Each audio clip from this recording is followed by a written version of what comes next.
परम आदरणीय विश्वराज सिंह जी साहब,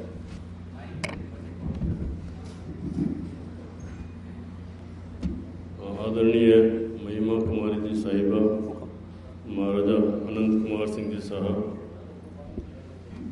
देश के और विदेश के कोने कोने से यहाँ पधारे हुए मेवाड़ की इस पावन धरा पे समाज के क्षत्रिय कुलभूषण प्रतिनिधिगण, माताएं, बहनें, ये हमारा परम सौभाग्य है कि हम आज मेरे ख्याल से इतना बड़ा ऐतिहासिक दिन है कि पहली बार कोई इस तरह का आयोजन कहीं हो रहा है जहाँ पूरे देश की विषम परिस्थितियों में अलग अलग जगह से अपनी अपनी बातों को लेके एक समाज के लोग एक जाजम पे इकट्ठे हो रहे हैं। कई सारे विषय हैं, कई सारी विषमताएं हैं जिन पे यहाँ चर्चा होगी और उस पर अलग अलग महानुभाव अपने विचार प्रकट करेंगे, समस्याओं के समाधान की कोशिश भी करेंगे। मैं एक छोटा सा प्रयास जो हमारे द्वारा किया जा रहा है उसके बारे में अपनी बात आपके सामने रखूँगा। कुछ साल पहले केरल के जो गवर्नर हैं आरिफ मोहम्मद खान साहब, वो जयपुर पधारे थे। उन्होंने एक बड़ी अच्छी बात कही कि कहा यह जाता है कि लक्ष्मी जी के और सरस्वती के बनती नहीं है, परंतु ये पुरानी बात होगी, ज़माना बदल गया है। अब अगर आप सरस्वती की उपासना करेंगे तो लक्ष्मी जी आपके पास में अपने आप चली आएंगी। तो सरस्वती की उपासना करने का यह समय आ गया है, तो हमें सरस्वती की उपासना पे ज़्यादा ध्यान देना चाहिए, लक्ष्मी की हमें चिंता नहीं करनी चाहिए। इसका आशय आप अच्छी तरह समझते होंगे। इसी आशय को लेके एक बार सन 2017 में जोधपुर में सुभाषिनी स्कूल, जिसमें मुझे भी पढ़ने का सौभाग्य प्राप्त हुआ था, वहाँ पर भूतपूर्व छात्रों का सम्मेलन हुआ और उस सम्मेलन में दिवंगत श्री ओंकार सिंह जी बाबरा IAS, जो वयोवृद्ध छात्र थे, सन 1923 का उनका जन्म था, उन्होंने एक बात कही कि ये जो हमारा समाज है इसमें आर्थिक दृष्टि से देखा जाए तो सबसे धनाढ्य व्यक्ति भी इस समाज को बिलोंग करते हैं और सबसे डाउन ट्रोडन, जिनकी 2 जून की रोटी का भी इंतजाम नहीं है, वो भी हमारे समाज के उसी खून उनकी रगों में बहता है। इतनी विषमता और किसी समाज में शायद नहीं होगी जितनी राजपूत समाज में है। तो उसमें जो पिछड़ गए हैं, जो हमारे बंधु गाँव में रह गए हैं, जिनको रोजगार का साधन नहीं मिला है, जिनको खेतीबाड़ी से गुजारा नहीं हो रहा है, जिनकी प्रॉब्लम्स इतनी ज़बरदस्त है कि उनको कोई सुनने वाला नहीं है, तो उनकी सुध कौन लेगा? जो संपन्न है वो धीरे धीरे माइग्रेशन से ये समाज धीरे धीरे ग्रामीण समाज से शहरी समाज में परिवर्तित हो रहा है। ये बात आप भी रियलाइज़ करेंगे कि हम करीब करीब सभी शहरों की तरफ मुँह है हमारा, और जो कहीं संपन्न हो रहा है, कुछ उसको साधन मिल रहा है, तो वो शहरों की तरफ भी बढ़ रहा है। तो जो पिछड़ गए हैं पीछे, उनकी कौन सुध लेगा? इस बारे में हमें चिंतन करना चाहिए। और इसी चिंतन को लेके उन्होंने अपनी तरफ से 5 लाख रुपए देते हुए कहा कि एक कोष की स्थापना की जाए, एक ट्रस्ट बनाया जाए, जिससे इन बच्चों की शिक्षा की व्यवस्था की जाए। और इस राजपूत शिक्षा कोष के नाम से जोधपुर में एक ट्रस्ट का गठन हुआ सन 2017 में। पद्म भूषण डॉक्टर नारायण सिंह जी माणकलाव, पूर्व सांसद, उन्होंने ये बीड़ा उठाया और उस कोष की स्थापना की। उसमें हालांकि सुभाषिनी स्कूल के जो पूर्व छात्र हैं उन्हीं को ही ट्रस्टी रखा गया था, बट वो भी डिफरेंट एज ग्रुप के थे। 80 से ऊपर उम्र के लोग थे, 60 से 70 के, फिर 40 से 50, ताकि एक अनवरत रूप से उसमें नए खून का संचार भी होता रहे और ये ट्रस्ट अपने उस हिसाब से चलता रहे। उस ट्रस्ट का ऑब्जेक्टिव ये रखा गया कि हम कम से कम 10 करोड़ का एक कॉर्पस फंड तैयार करें और उसके ब्याज से इन बालकों की शिक्षा की व्यवस्था करें। अभी तक हमने हमारे प्रयासों से, अभी वर्तमान में मुझे उस कोष की अध्यक्षता का भार उन्होंने दे रखा है। अभी तक हमने करीब 2 करोड़ रुपए जन सहयोग से जोधपुर संभाग में इकट्ठे किए और उससे हर साल हम जोधपुर संभाग के 7 जिलों में एक प्रतियोगी परीक्षा का आयोजन करते हैं प्रचार प्रसार के बाद में, और उसमें 6ठी 7वीं 8वीं 9वीं क्लास के जो बच्चे हैं गाँव में, उनकी एक परीक्षा लेके मेरिट से डिसाइड करके उनकी आर्थिक स्थिति जो वास्तव में 1 से 2 लाख रुपए सालाना आय ग्रुप के लोग आते हैं, उन बच्चों को जो जहां अपने परिवार की सुविधा अनुसार पढ़ना चाहता है, जिस स्कूल में आजकल प्राइवेट स्कूलें बहुत हो गई, गांव-गांव में सुविधा हो गई है, तो वहीं पर उसकी फीस स्कूल के सर्टिफिकेट के आधार पर डायरेक्ट चेक से स्कूल में जमा करा देते हैं। और इस प्रकार हम अभी लगभग 300 बच्चों को, बालिकाएं और बालकों की शिक्षा की व्यवस्था जोधपुर संभाग में कर रहे हैं। इस प्रयास के साथ में पिछले साल ये भी सोचा गया कि जो बालक मेधावी हैं इसी ग्रुप में और जिनके अच्छे 90+ मार्क्स आ रहे हैं 12th क्लास ऑनवर्ड्स, तो उनका नीट है, मेडिकल, IIT, अदर क्लेट में, लॉ यूनिवर्सिटीज़ में एडमिशन के लिए जो कॉम्पिटिटिव एग्ज़ाम होते हैं, उसकी तैयारी में काफ़ी अच्छी फीस लगती है। तो उसमें भी हमने एप्लीकेशंस इनवाइट की और 95% + मार्क्स के बच्चों की एप्लीकेशंस ली, तो आप ताजुब करेंगे कि हमारी कट ऑफ 97% रही। मतलब मेधावी छात्रों की कोई कमी नहीं है समाज में, किसी भी वर्ग में। इसमें कोई जो संपन्न है वो तो अपनी शिक्षा की व्यवस्था कर ही लेंगे। उन बच्चों के लिए हमने करीब 10 बच्चों का एडमिशन नीट और JEE के लिए डिफरेंट जो अच्छे कोचिंग इंस्टीट्यूट्स हैं उनमें करवाया, और उनमें से 7 बच्चे ऑलरेडी मेडिकल और IIT के लिए सेलेक्ट हो गए, और अभी उनके एडमिशन्स भी काउंसलिंग के थ्रू हो रहे हैं। तो यह एक बहुत छोटा सा प्रयास था, लेकिन यह प्रयास वृहद स्तर पर भी हो सकता है। इसके साथ ही डॉक्टर नारायण सिंह जी माणकलाव ने एक नया नवाचार प्रस्तुत किया कि हम जो भी हमारे सामाजिक परंपराएं हैं, हमारे सगाई होते हैं, संबंध होते हैं, शादी ब्याह होता है, मायरा होता है, इवन मृत्यु के बाद भी जो पाक दस्तूरी के समय भी पारंपरिक रूप से जो भी क्रियाकलाप होता है, उन सब में हम कई सारे नेक दस्तूर देते हैं। ठाकुर जी का नेक, भोमिया जी का नेक, जुंजार जी महाराज का नेक, कोई डोली का नेक, नाई का नेक, फलां ढींगड़ा। तो उन सब के साथ में क्यों नहीं हम एक शिक्षा नेक की शुरुआत करें कि शिक्षा नेक के नाम से हम एक नेक शुरू करें और अपनी श्रद्धा और हैसियत के अनुसार 5,000, 10,000, 21,000, 1 लाख, 2 लाख जो भी है वो उसमें दिया जाए, ताकि एक परमानेंट फंड बन जाए इस तरह का, और उसमें फंड, कॉर्पस फंड बढ़ता जाए तो उसमें शिक्षा की व्यवस्था हो सकती है।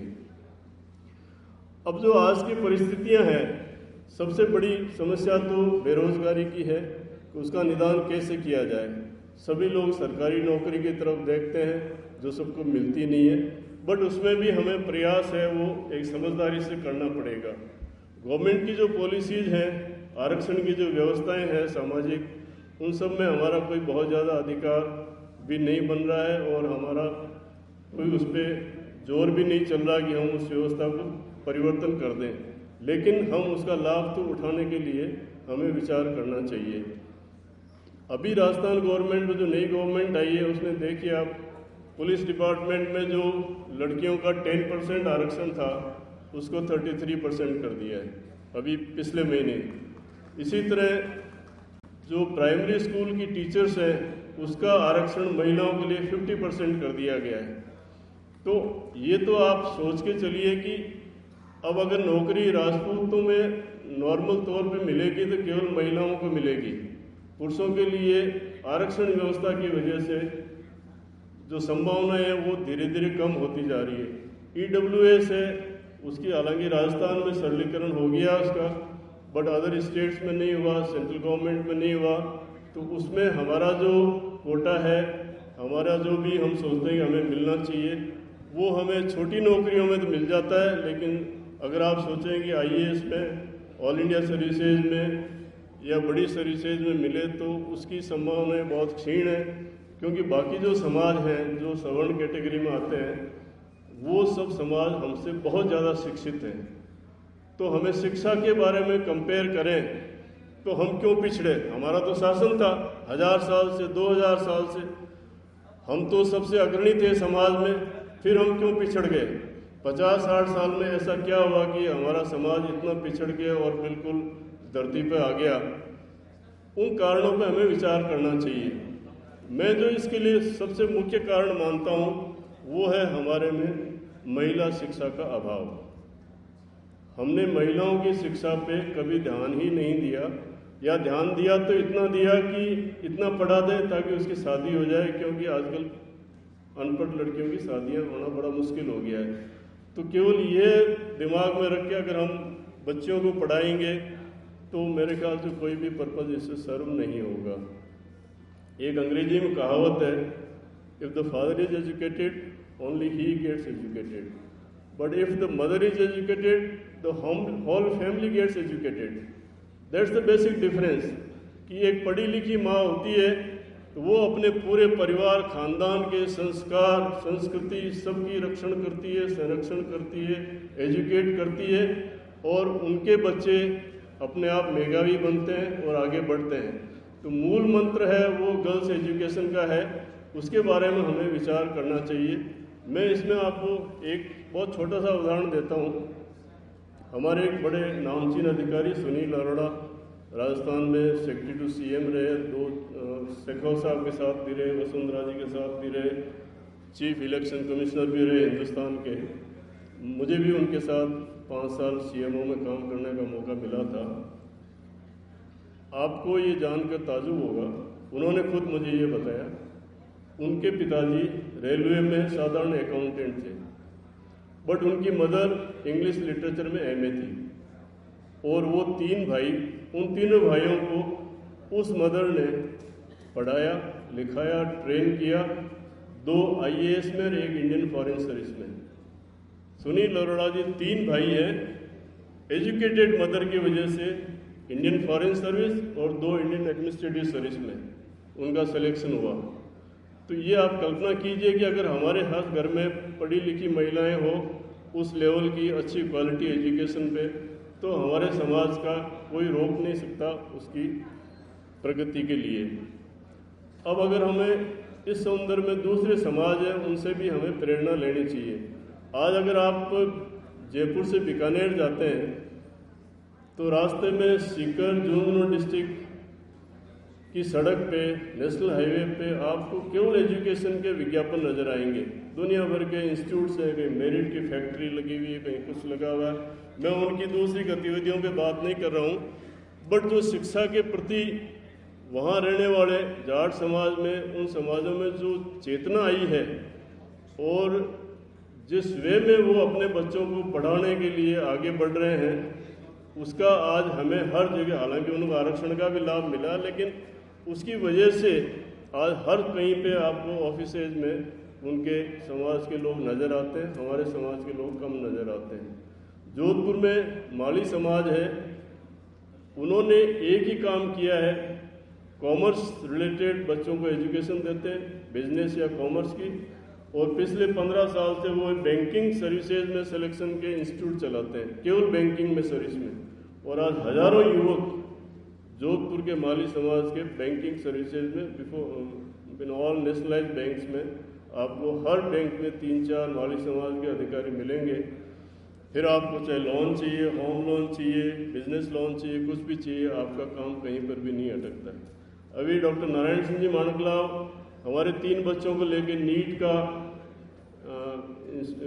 एलेंस इंस्टीट्यूट में भर्ती कराने के लिए गए थे जोधपुर में। तो वहाँ एक विश्नोई समाज के प्रतिनिधि बैठे थे जो समराथल से आए थे।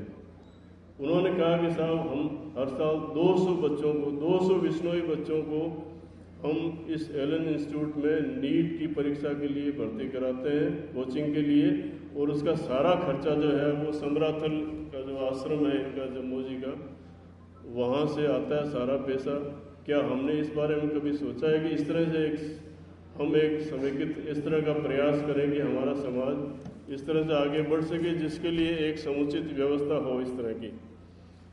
तो ये हमें इस बारे में सोचना पड़ेगा। हमें गर्ल्स एजुकेशन पे ज़्यादा ध्यान देना पड़ेगा, हमें टेक्निकल और साइंस की एजुकेशन पे ज़्यादा ध्यान देना पड़ेगा, तभी हमारा समाज है वो इस संदर्भ में आगे बढ़ सकता है। दूसरी एक बात मैं आपके सम्मानित मंच के माध्यम से कहना ये भी चाहता हूँ, क्योंकि मैंने पहले जो कहा कि हमारा समाज धीरे धीरे गाँवों से शहरों की तरफ माइग्रेट कर रहा है, और हमारी जो गाँवों में परिसंपदा है, हमारी विरासत है, हमारे पुराने स्मारक है, हमारे जो जुंजार हुए उनकी छतरियाँ हैं, उनकी देवलियाँ हैं, चबूतरे हैं, उनकी और हमारे घरों की, हवेलियों की, गढ़ों की, महलों की कोई संरक्षण ज़्यादातर स्थिति में नहीं हो रहा है। और हम धीरे धीरे, हमारे बच्चे हैं वो अगली पीढ़ी तक ये स्थिति होगी कि वो GPS लगाकर वहाँ जाएंगे, लोकेशन ढूंढेंगे और उसको बेच कर आएंगे। ये होने लग गया है, शुरू हो गया, लोग ज़मीनें बेच रहे हैं। इस बारे में भी हमें एक चिंतन करने की आवश्यकता है। हमने एक छोटा सा प्रयास हमारे गांव में किया। हमारे 250 साल पहले जो हमारे सुख सिंह जी जुंजार हुए थे, उनका एक चबूतरा था, बहुत ही टूटी हुई हालत में।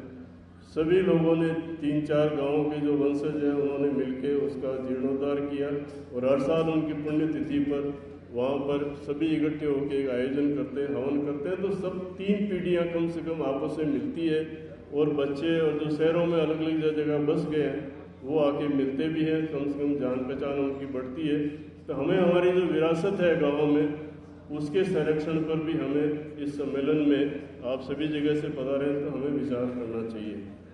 चूँकि ये परम श्रद्धेय महाराणा प्रताप की धरती है, तो मैं एक रोचक जानकारी इस संबंध में भी देने का ये अवसर मुझे मिला है तो मैं देना चाहता हूँ।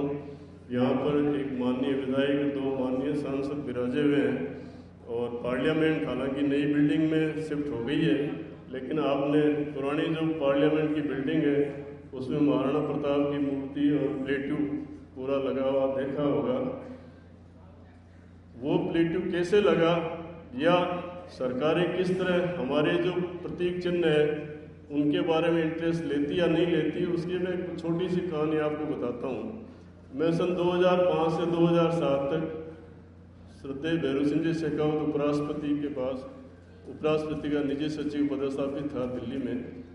तो मैं एक दिन राज्यसभा में पार्लियामेंट के पीछे एक चक्कर लगा रहा था, तो मुझे ऐसा लगा कि शिवाजी की और सभी बड़े बड़े जो हमारे राष्ट्रीय हीरो हैं उन सब की मूर्तियां लगी हुई, लेकिन महाराणा प्रताप की वहाँ कोई मूर्ति नहीं थी।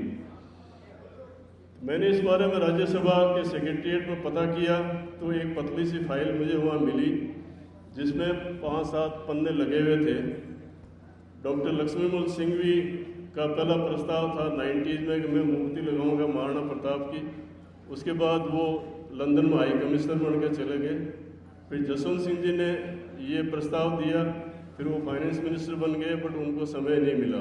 उसके बाद वो LOP बन गए, उनको भी समय नहीं मिला।